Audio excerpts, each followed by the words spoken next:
मुल्क में corona virus से निपटने के लिए मरकजी वजीर सेहत की सदारत में वुज़रा ग्रुप ने की जायजा मीटिंग। वजीर आजम के प्रिंसिपल सेक्रेटरी की सदारत में भी हुई आला अफसरान की मीटिंग। 3 मामले सामने आने के बाद केरल ने किया रियासती सतह की सेहत इमरजेंसी का ऐलान।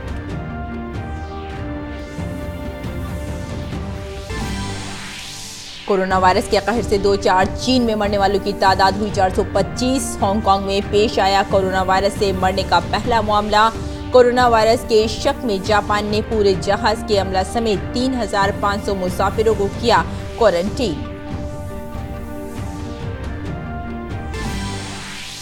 दिल्ली में इंतखाबी सरगर्मियां तेज। वजीर आजम मोदी आज द्वारका में करेंगे इंतखाबी रैली। कांग्रेस लीडर राहुल गांधी की भी आज राजधानी में रैलियां। आम आदमी पार्टी जारी करेगी अपना इंतखाबी मंशूर।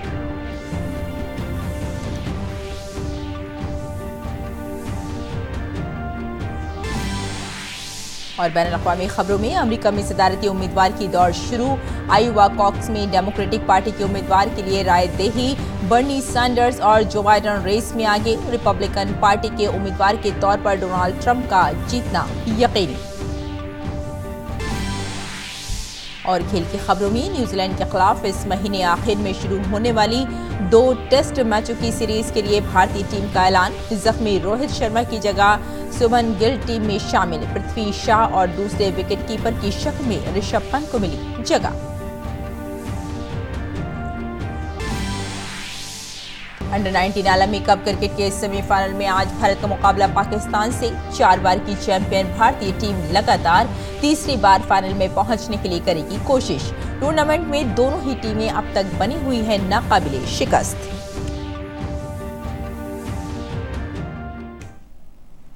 आदाब नाज़रीन, खबरनामे में आपका खैर मकदम है। मैं हूं आपके साथ रेशमा फारूकी। आइए तफसील से अब खबरों पर नजर डाल लेते हैं। नई दिल्ली में कल वुज़रा के एक ग्रुप ने वजारत सेहत, जहाजरानी, उमूर खारजा, शहरी हवाबाजी और वजारत दाखिला के जरिए मुल्क में नोवेल कोरोना वायरस से निपटने के लिए की गई तैयारियों और किए गए इक़दाम के जायजे के लिए मुलाकात की।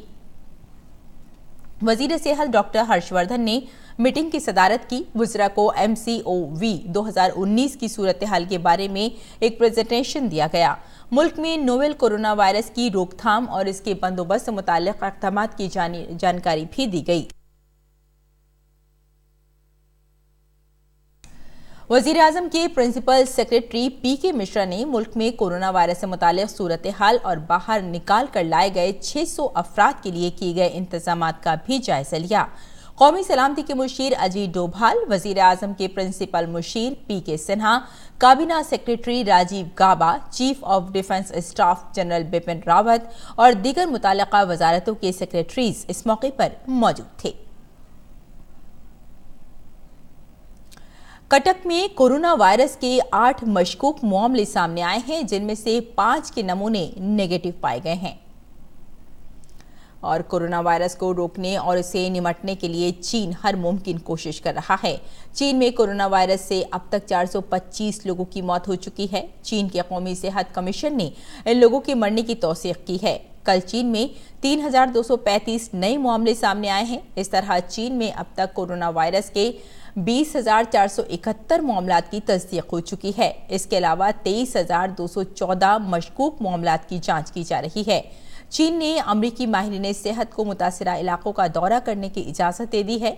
इस दौरान सदर शी जिनपिंग ने अफसरान को इंतबाह देते हुए कहा है कि कोरोना वायरस के कहर से निपटने की अपनी जिम्मेदारी निभाने में अगर कोई कोताही की तो उन्हें सजा मिलेगी। ये इंतबाह वुहान शहर में रिकॉर्ड 9 दिनों में 1,000 बेड वाले अस्पताल शुरू करने के साथ दी गई। चीन में कोरोना वायरस को रोकने के लिए नई दवा का तजुर्बा किया जा रहा है। सदर शी जिनपिंग ने यह भी कहा है कि इस वबा की रोकथाम और इस पर काबू पाने के नताइज बराह रास्त लोगों की जिंदगी और सेहत, इक़्तिसादी और समाजी इस्तेहकाम और मुल्क में तरक्याती कामों को मुतासिर करते हैं। उन्होंने कहा कि पार्टी और हुकूमत के जिन लीडरों की निगरानी में कोरोना वायरस से निपटने का काम हो रहा है, उनकी भी जिम्मेदारी तय होगी। आलमी इदारा सेहत ने कोरोना वायरस से पैदा हुए बहरान को आलमी सेहत इमरजेंसी करार दिया है। WHO के सरबराह ने कहा कि इस वायरस को फैलने से रोकने की कोशिश के तहत ऐसे इक़दाम की ज़रूरत नहीं है जिनसे बैनुल-अक़वामी सफ़र और तिजारत में गैर ज़रूरी रखना पड़ा हो। उन्होंने सभी मुल्कों से ऐसे फैसलों के निफाज की अपील की जो शवाहिद पर मबनी हैं और देर पा हों। WHO ने रोज़मर्रा की सूरत हाल से मुतालिक अपनी रिपोर्ट में इसी वबा से मुतालिक मफरूज़ात और अफवाहों पर भी रोशनी डाली है। इदारे ने कहा है कि ये लोगों के लिए सेहत इत्तलात और सलाह का काम कर रही है। इसमें इदारे की वेबसाइट, ट्विटर और दीगर सोशल मीडिया पर जारी किए गए फर्जी किस्से कहानियों का तदारुक करने वाले मवाद भी शामिल हैं। आलमी इदारा सेहत इस वायरस से मुतालिक फैली गलतफहमियों, इस बीमारी के फैलने से मुतालिक नस्ल परस्ताना बातों और इसके जादुई इलाज से मुतालिक दावों से मौसर तरीके पर निमटने की कोशिश कर रहा है। 7 बड़े सनती मुल्कों के ग्रुप G7 के वज़राए सेहत ने कोरोना वायरस के कहर से निमटने के लिए आपसी कोशिशों में तालमेल कायम करने पर इत्तेफाक किया है। जर्मनी के वज़ीर सेहत ने बताया कि G7 ने सफरी रेगुलेशन के सिलसिले में आपस में ताउन करने और वायरस पर रिसर्च करने के लिए इजहार इत्तेफाक किया है। उन्होंने कहा कि ये वायरस किसी सरहद या मुल्क में बंधे नहीं रह जाते हैं। G7 आलमी इदारा सेहत, यूरोपीय यूनियन और चीन के साथ भी तालमेल करेगा। इस सिलसिले में जर्मनी के वज़ीर सेहत आज बरतानिया और फ्रांस के वज़राए सेहत से मुलाकात करने वाले हैं। हांगकांग में आज एक 39 साला मरीज की कोरोना वायरस से मौत हो गई है। वो शख्स चीन के वुहान शहर से जनवरी में लौटा था। चीन से बाहर मौत का ये दूसरा मामला है। इससे पहले फिलिपाइन में एक शख्स की मौत हुई थी। और पार्लियामेंट का बजट इजलास जारी है। पार्लियामेंट के दोनों ऐवानों में आज सदर जमहूरिया के खिताब पर बहस होगी। NPR के मसले पर पीर को राज्यसभा की कार्रवाई में रखना पड़ा और अपोजिशन के हंगामे के सबब इसे दिन भर के लिए मुलतवी करना पड़ा। वहीं लोकसभा में भी ये मसला उठा, लेकिन बाद में कार्रवाई बेहतर अंदाज में चली और सदर जमहूरिया के खिताब पर शुक्रिया की तहरीक पर आज भी बहस जारी रहेगी। बीजेपी पार्लिमानी पार्टी की आज पार्लियामेंट हाउस अहाते में मीटिंग हो रही है। मीटिंग में वजीर आजम नरेंद्र मोदी, वजीर दाखिला अमित शाह और बीजेपी सदर जेपी नड्डा के साथ साथ लोकसभा और राज्यसभा के बीजेपी अरकान मौजूद हैं। जम्मू कश्मीर के कुपवाड़ा में पाकिस्तान ने जंगबंदी के खिलाफ वर्जी की है। पाकिस्तान की तरफ से कल हुई गोलीबारी में एक शहरी की मौत हो गई, जबकि 4 दीगर जख्मी हो गए। भारतीय फौज ने भी पाकिस्तानी फायरिंग का मुंहतोड़ जवाब दिया है। जराये के मुताबिक पाकिस्तानी फौजों ने सुबह बिला सबब गोलीबारी की। पाकिस्तान ने कुपवाड़ा जिले के तंगधार सेक्टर में भी अगली चौकियों और गांवों को निशाना बनाया। एक दिन पहले ही पाकिस्तान ने पुंछ जिले में कंट्रोल लाइन के पास अगली चौकियों और गांवों को निशाना बनाकर गोलीबारी की थी। अगली खबर की जानिब रुख करते हैं। रिजर्व बैंक ऑफ इंडिया की मालियाती पॉलिसी कमेटी की आज से मुंबई में मीटिंग शुरू होगी। रिजर्व बैंक रवां माली साल का आखिरी मालियाती पॉलिसी जायजा 6 फरवरी को पेश करेगा। पिछले मालियाती पॉलिसी जायजे में RBI ने पॉलिसी सतह की शरह को ज्यों का त्यों 5.15 पर बरकरार रखा था। रेपो रेट वो शरह है जिस पर मरकजी बैंक अपने बैंकों को कर्ज देता है। मईशत की सूरत हाल को देखते हुए पॉलिसी की सतह पर शरह सूद घटाने या बढ़ाने का फैसला किया जाता है। ये फैसला RBI की मालियाती पॉलिसी कमेटी करती है।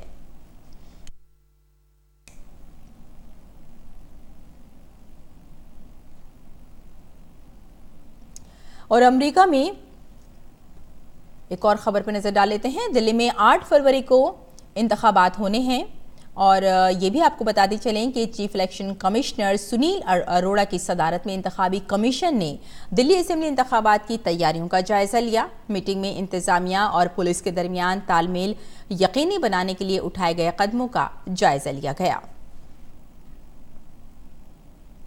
तो जैसे कि बताया कि दिल्ली में 8 फरवरी को इंतखाबात होने में हैं और ऐसे में सभी सियासी जमातें राय दहिंदगान को अपने हक में करने के लिए पूरी ताकत झोंक रही हैं। दिल्ली के इंतखाबी जंग में BJP, आम आदमी पार्टी और कांग्रेस के सभी कद्दावर अफराद मैदान में उतर चुके हैं।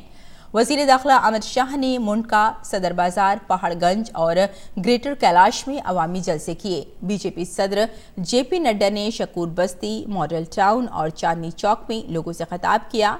यूपी के वजीर आला आदित्यनाथ ने दिल्ली के विकासपुरी में एक रैली की।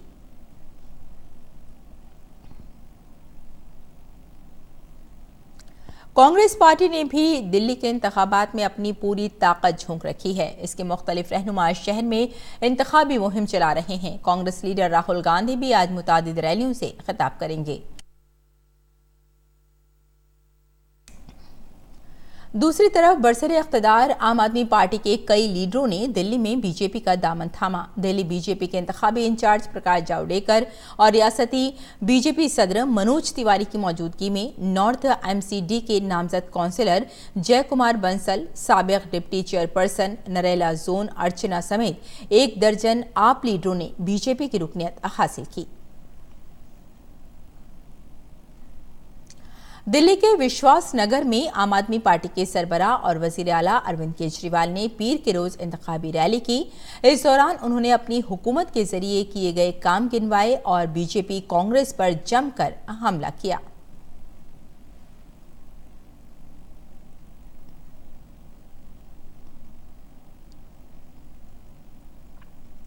इसी दौरान दिल्ली के इंतखाबी दंगल में पीर को बहुजन समाज पार्टी की सरबराह मायावती भी उतरी। मायावती ने दिल्ली के तालकटोरा स्टेडियम में अपने पहले जलसे से खिताब किया और मरकजी और रियासती हुकूमतों पर जमकर बरसी।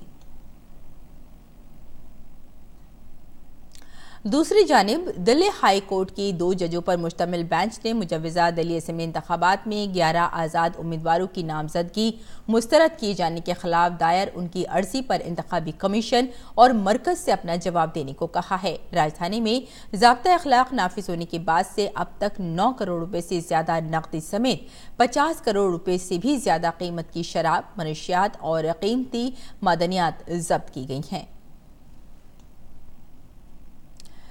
तो दिल्ली असेंबली इंतखाबात के लिए तशहीरी मुहिम अपने शबाब पर है। इंतखाबात में कामयाबी के लिए तमाम सियासी पार्टियां पूरी ताकत झोंक रही हैं। वज़ीर आज़म नरेंद्र मोदी ने कल कड़काडूमा के CBD ग्राउंड में इंतखाबी रैली की। दिल्ली असेंबली इंतखाबात के ऐलान के बाद वज़ीर आज़म की ये पहली इंतखाबी रैली थी। दिल्ली की तमाम 70 सीटों पर 8 फरवरी को वोटिंग होगी और 11 फरवरी को वोटों की गिनती होगी।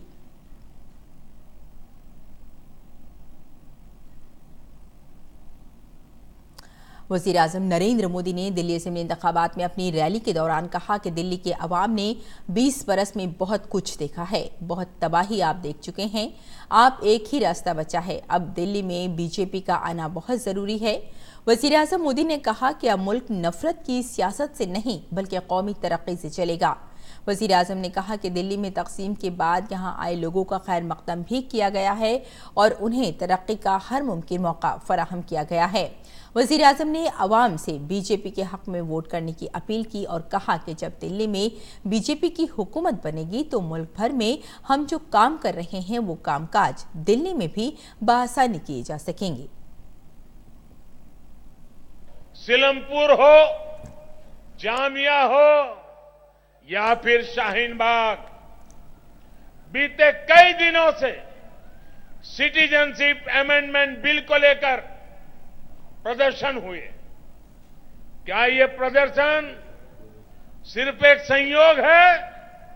जी नहीं, ये संयोग नहीं, ये एक प्रयोग है। इसके पीछे राजनीति का एक ऐसा डिजाइन है जो राष्ट्र के सौहार्द को खंडित करने के इरादे रखता है। संविधान और तिरंगे को सामने रखते हुए ज्ञान बांटा जा रहा है और असली साजिश से ध्यान हटाया जा रहा है। अमेरिका में भारत के नए सफीर तरनजीत सिंह संधू ने राजधानी वॉशिंगटन DC में अपना कामकाज संभाल लिया है। इससे पहले संधू श्रीलंका में भारत के सफीर थे। संधू ने हाल ही में खारजा सेक्रेटरी बनाए गए हर्षवर्धन श्रृंगला की जगह ली है। और अमेरिका के आयोवा कॉक्स में रायदही शुरू होने के साथ 2020 के सदारती उम्मीदवार के इंतखाब का अमल शुरू हो गया है। नवंबर में होने वाले इलेक्शन में डोनाल्ड ट्रंप के खिलाफ डेमोक्रेटिक पार्टी का कौन सा उम्मीदवार खड़ा होगा, इस समित में आयोवा कॉक्स पहला कदम है। डेमोक्रेटिक पार्टी में सदारती ओहदे के उम्मीदवार के लिए सीनेटर बर्नी सैंडर्स और साबिक नायब सदर जो बाइडन सबसे आगे हैं। डेमोक्रेटिक पार्टी की नामजदगी हासिल करने के लिए 1991 नुमाइंदों की हिमायत की जरूरत है, जिनमें से आयोवा कॉक्स में सिर्फ 41 वोट दांव पर हैं। डेमोक्रेटिक पार्टी की तरफ से सदारती उम्मीदवार बनने की दौड़ में 11 लोग शामिल हैं। आयोवा कॉक्स में वोटिंग में उतार चढ़ाव के सबब कौन उम्मीदवार जीतेगा, इसका कयास कर पाना मुश्किल है, क्योंकि यहां खुफिया रायदही के बजाय अवामी ऐलान के जरिए उम्मीदवार का इंतखाब होता है।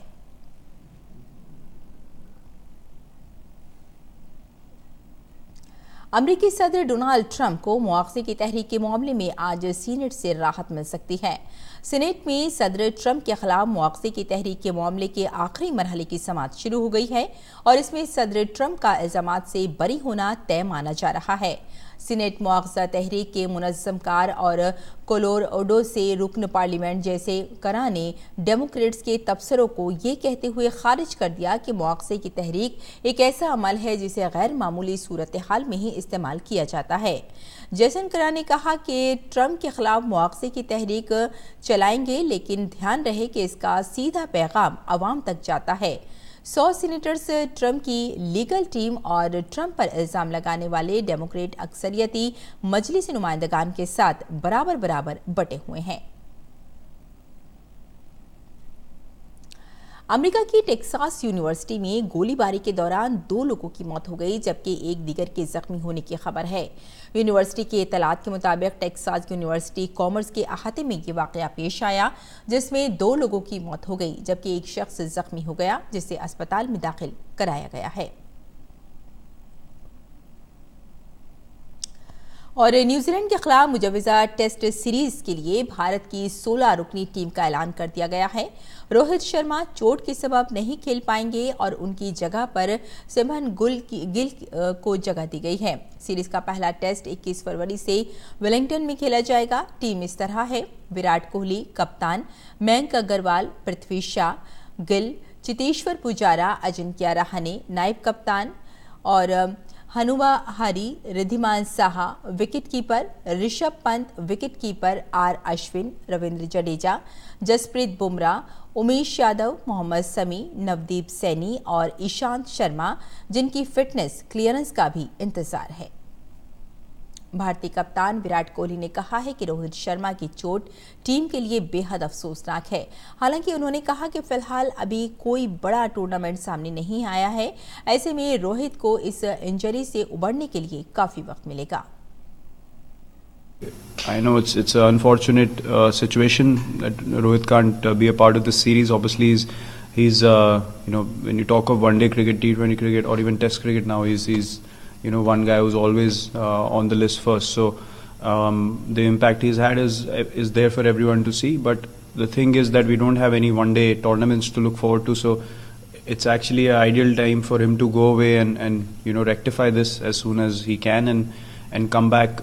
And he played the T20 series. So from the team's balance point of view, heading into the World Cup year, it doesn't really hamper the combination as far as the T20s are concerned. And in one-day cricket, whoever steps in for him, Prithvi is in the team as well, so he's definitely going to start. And whoever the replacement is will obviously ask for an opener, and KL will play in the middle order. Bharat और New Zealand के दरमियान 3 मैचों की one day series का पहला match बुध को Hamilton में खेला जाएगा। इस मैच से पहले सहाफियों से बात करते हुए भारतीय कप्तान विराट कोहली ने कहा कि T20 में 5-0 से मिली जीत से टीम का हौसला बुलंद है। इसके बावजूद वो कीवी टीम को हल्के में लेने की गलती नहीं करना चाहेंगे। विराट ने तस्लीम किया कि न्यूजीलैंड के खिलाफ यकरोजा सीरीज काफी चैलेंज भरी रहने वाली है। Yeah, I think in one-day cricket we have played some really good cricket, a really hard-fought series back home against Australia, coming from 1-0 down, and we beat them 2-1. So taking a lot of confidence from that into the series, and the idea is just to go out there and play positive cricket. We know this side can, play a good cricket for sustained period of time, and that's something that we'll have to be wary of, that we keep believing in our own plans and ride that sort of pockets of pressure and eventually turn the situation around for ourselves. And that's something that we've always known with New Zealand, a team that they will not give up. They will keep finding a way to come back into the game. So that's probably the only thing that we need to be wary of. Bharat और पाकिस्तान की टीमें आलमी cup में एक बार फिर आमने सामने होने जा रही हैं। आज दोनों टीमें अंडर 19 आलमी कप के पहले सेमीफाइनल में मद्देमुकाबिल होंगी। भारत ने क्वार्टर फाइनल में ऑस्ट्रेलिया की बेहद मजबूत टीम को शिकस्त दी, जबकि पाकिस्तान ने अफगानिस्तान को शिकस्त दी है। अंडर 19 आलमी कप में भारत और पाकिस्तान के दरमियान 1988 से लेकर 2018 तक कुल 9 मुकाबले हो चुके हैं, जिनमें से 5 मौके पर पाकिस्तान ने जीत हासिल की है, जबकि 4 बार भारत को कामयाबी मिली है। ये मैच दोनों ही टीमों के लिए करो या मरो जैसा होगा। जो भी टीम जीतेगी वो खिताब जीतने के करीब पहुंचेगी। और नाज़रीन, आज दुनिया भर में कैंसर का दिन मनाया जा रहा है। वजीर सेहत डॉक्टर हर्षवर्धन ने कैंसर के आलमी दिन पर ट्वीट करते हुए कहा कि ये दिन दुनिया भर में कैंसर के तई लोगों में बेदारी लाने के लिए मनाया जाता है। आइए हम सब अहद करें कि कैंसर की वजूहात के ताल्लुक से समाज में बेदारी पैदा करने के लिए अपना ताउन देंगे और इससे मुतासिरा लोगों का हौसला बढ़ाने में मदद करेंगे। रंग बिरंगे फूलों से सजा मुगल गार्डन हर साल की तरह इस साल भी खुलने जा रहा है। सदर जमहूरिया रामनाथ कोविंद राष्ट्रपति भवन में आज उद्यानोत्सव का आगाज करेंगे। वहीं 5 फरवरी से इसे आवाम के लिए खोल दिया जाएगा।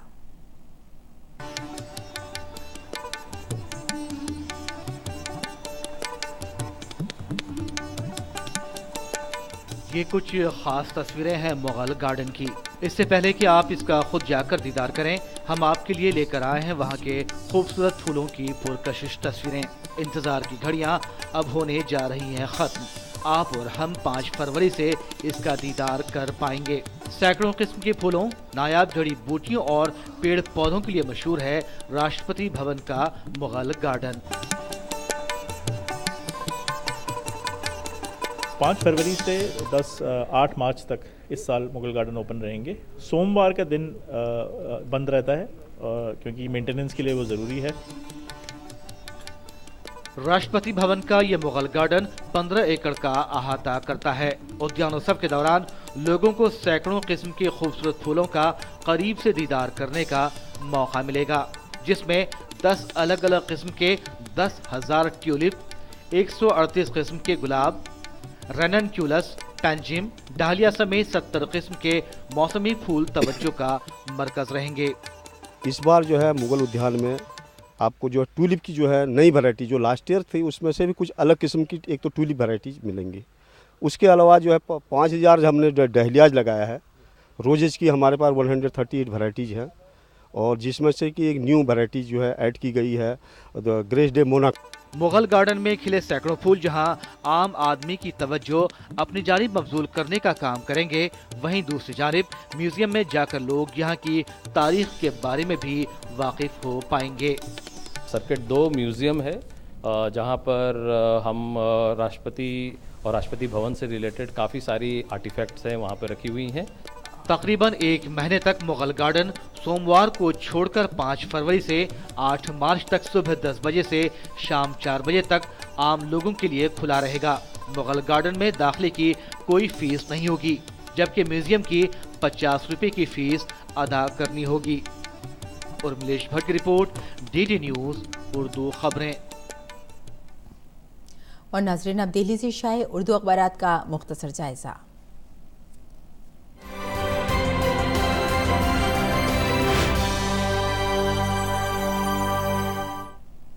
अखबारात के जायजे में सबसे पहले बात रोज़नामा राष्ट्रीय सहारा की। अखबार की अहम सुर्खियां हैं।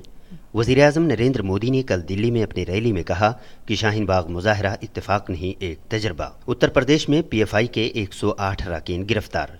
नायब सदर जमहूरिया एम वेंकैया नायडू ने कहा कि हिंदुस्तान की यकजहती और सलामती के साथ कोई समझौता नहीं। वर्ल्ड कप अंडर 19 आज हिंदू पाक में होगी टक्कर। ICC की T20 रैंकिंग में राहुल दूसरे मुकाम पर, विराट और रोहित टॉप 10 में। अब एक नज़र रोजनामा इनकलाब पर। ओआईसी ने ट्रंप का अमन मंसूबा मुस्तरद कर दिया। अमरीकी दबाव के बावजूद न्यूक्लियर प्रोग्राम जारी रहेगा। ईरान, यूरोपीय यूनियन और तुर्की के मुहाजिरीन से मुतालिक डील खतरे में। इदलिब पर फिजाई हमले में 14 अफराद हलाक। अब बात करते हैं रोजनामा हिंदुस्तान एक्सप्रेस की। गैर मामूली हंगामा आराई, राज्यसभा की कार्रवाई दिन भर के लिए मुलतवी। इंतखाबी कमीशन ने दिल्ली इलेक्शन की तैयारियों का लिया जायजा। आज है मशहूर अदाकार भगवान दादा की सालगिरह। इस मौके पर अखबार ने एक रिपोर्ट शाये करते हुए लिखा है, 50 की दहाई के सुपरस्टार थे भगवान दादा। अखबार से आज बस इतना ही।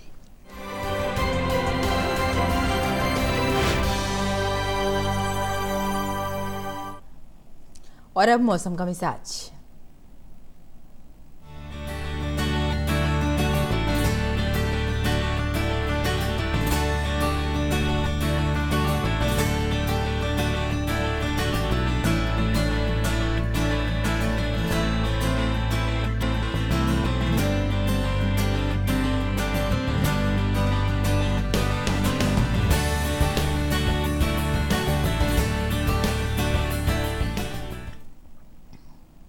और बुलेटिन के आखिर में अहम खबरों की सुर्खियां एक बार फिर।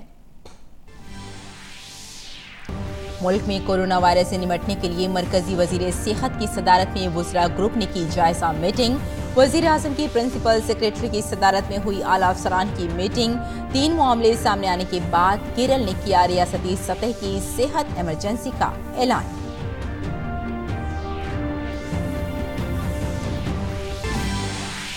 कोरोना वायरस के कहर से 2-4 चीन में मरने वालों की तादाद हुई 425। हांगकांग में पेश आया कोरोना वायरस से मरने का पहला मामला। कोरोना वायरस के शक में जापान ने पूरे जहाज के अमला समेत 3500 मुसाफिरों को किया क्वारंटीन। दिल्ली में इंतखाबी सरगर्मियां तेज। वजीर आजम मोदी आज द्वारका में करेंगे इंतखाबी रैली। कांग्रेस लीडर राहुल गांधी की भी आज राजधानी में रैलियां। आम आदमी पार्टी जारी करेगी अपना इंतखाबी मंशूर।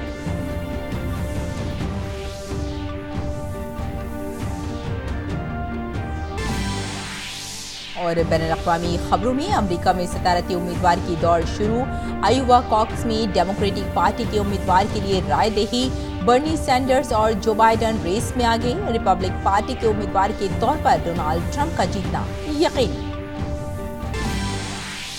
और खेल की खबरों में न्यूजीलैंड के खिलाफ इस महीने आखिर में शुरू होने वाली 2 टेस्ट मैचों की सीरीज के लिए भारतीय टीम का ऐलान।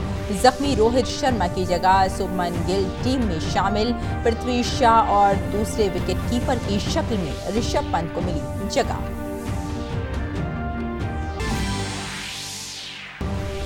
अंडर 19 आलमी कप क्रिकेट के सेमीफाइनल में आज भारत का मुकाबला पाकिस्तान से। 4 बार की चैंपियन भारतीय टीम लगातार तीसरी बार फाइनल में पहुंचने के लिए करेगी कोशिश। टूर्नामेंट में दोनों ही टीमें अब तक बनी हुई हैं नाकाबिले शिकस्त।